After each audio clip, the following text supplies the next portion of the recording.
On her final diplomatic visit to Washington, outgoing German Chancellor Angela Merkel was welcomed by US President Joe Biden to the White House. Biden called Merkel a great friend to the United States, while Merkel hailed the friendship with America and its contribution to a free and democratic Germany.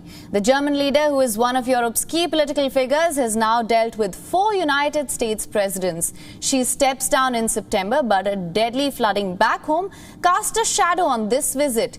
US and Germany are key NATO allies but are at odds over a host of tough issues. These include the Nord Stream 2 pipeline being built from Russia to Germany under the Baltic Sea, which Washington fears will increase European reliance on Russian gas. A number of geopolitical issues are part of the agenda for the meeting as well. The key focus was on joining forces to fight threats to democracy around the world, counter Russian cyber attacks and territorial aggression in Eastern Europe, and China's push to dominate advanced technologies. Ending the pandemic and halting climate change will also be an area of discussion. Well, it's a great pleasure to welcome Chancellor Merkel back into the White House, where she's been in the Oval Office many times. She's been a great friend. I consider a personal friend as well as a great friend of the United States. And we saw each other at the G7, and then we saw each other again at the NATO meeting. And today we're talking about further advancing strong U.S.-German relationships, which has been strong and is getting stronger. Und nach den Treffen, die wir in der Tat bei G7 und bei der NATO hatten, ist es heute eine gute Gelegenheit, über die deutsch-amerikanischen Beziehungen zu sprechen. Natürlich im Kontext von Europa und seinen Nachbarn und über die geopolitischen Herausforderungen. Ich schätze die Freundschaft sehr. Ich weiß, was Amerika für die Geschichte eines freien und demokratischen Deutschlands getan hat. Und das ist auch das, was unsere Gespräche treiben wird. Und wir werden Ihnen ja später noch berichten können. Danke für die Einladung. Merkel has been the Chancellor since 2005, plans to exit Germany's government after national election in September. This means she is likely to be seen as a lame duck in her final moments in power.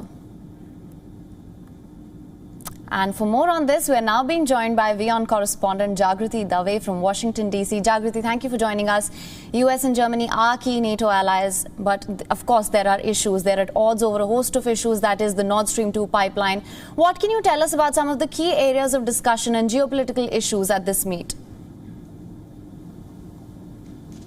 Yeah, I think the Nord Stream 2 pipeline really was the big one. I mean, that is one of the key areas of disagreement between the two leaders, who are very keen to present a united front as they appeared on the podium together in what is likely to be Chancellor Merkel's last visit to the White House before she stands down as leader.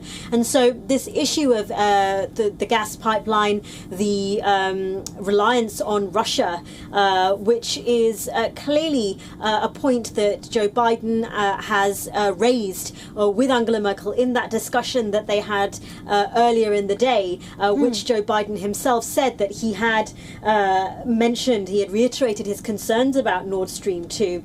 But again, they both stood on that podium together to say that they are united against what they called Russian aggression. But I think there's also the question of engagement with China as another point of contention as well, on the front of technology and trade, with Joe Biden clearly pushing for a more aggressive stance towards China than perhaps Angela Merkel is taking. So I think there are several points of disagreement, and of course all of this comes off the back of a really fractious period between US-German relations under Joe Biden's predecessor, Donald Trump.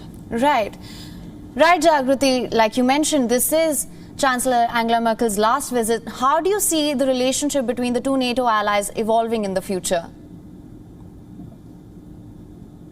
Yeah, I think Joe Biden is clearly reinstating relationships with America's traditional allies as part of his mission. He said it in his election campaign, and he's been demonstrating that through his meetings with European allies, through conversations with NATO leaders, and also looking at the Indo-Pacific, how he is approaching the challenge posed by China by working on bilateral and multilateral relationships with regional allies. So I think both sides are very clear to that they want to put the past behind them, but whether that will be easy, how easy that will be to do, is a question, because I think there is still a question in the mind of many of these allies. Is America really back, as Joe Biden keeps on saying? 4 years of Donald Trump, having in their memories, I think, where a lot of these traditional relationships fell by the wayside. Can Joe Biden repair those damaged relationships? And is Trumpism really gone from America? You look at actually what's happening in the Republican Party, and I think there are lots of questions, and there's lots of real possibility that, Trumpism actually still has a very firm grip on the Republican Party and may not have be gone from American politics, as many of the former president's critics would like it to be. So I think there is a real question of America's place, whilst it's trying to fight to regain its place on the world stage. Can it convince its allies that it really is back to stay? That's the question. Right, Jagruti, thank you so much for joining us with all the updates on that. WION is now available in your country. Download the app now. Get all the news on the move.